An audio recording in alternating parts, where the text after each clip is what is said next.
கடலூர் மாவட்டம் பெண்ணாடம் அருகே பள்ளி வாகனம் மோதி தந்தை மகன் பலி என்ற அண்மைச் செய்தியை நாம் பார்த்து வருகிறோம்.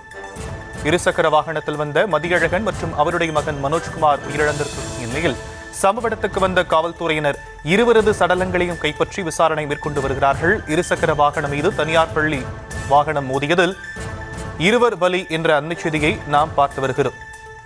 இருசக்கர வாகனம் மீது மோதிய தனியார் பள்ளி வாகனம் குழந்திருக்கக்கூடிய நிலையில் இருசக்கர வாகனத்தில் வந்த மதியழகன் மற்றும் அவருடைய மகன் மனோஜ்குமார் உயிரிழந்திருக்கின்றனர்.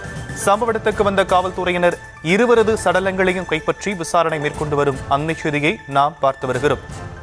கூடுதல் விவரங்களை நம்முடைய செய்தியாளர் நவேந்திரன் வழங்க நாம் கேட்கலாம். நவேந்திரன், இந்த விபத்து எப்ப நடந்தது, என்ன காரணம்?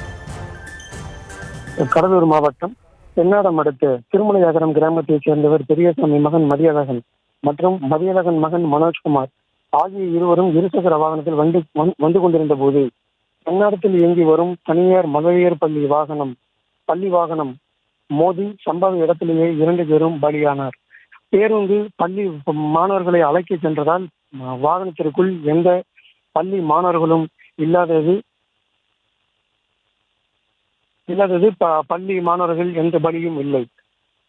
மேலும் இந்த விபத்து குறித்து பெண்ணாடம் போலீசார் விசாரணை செய்து வருகின்றனர்.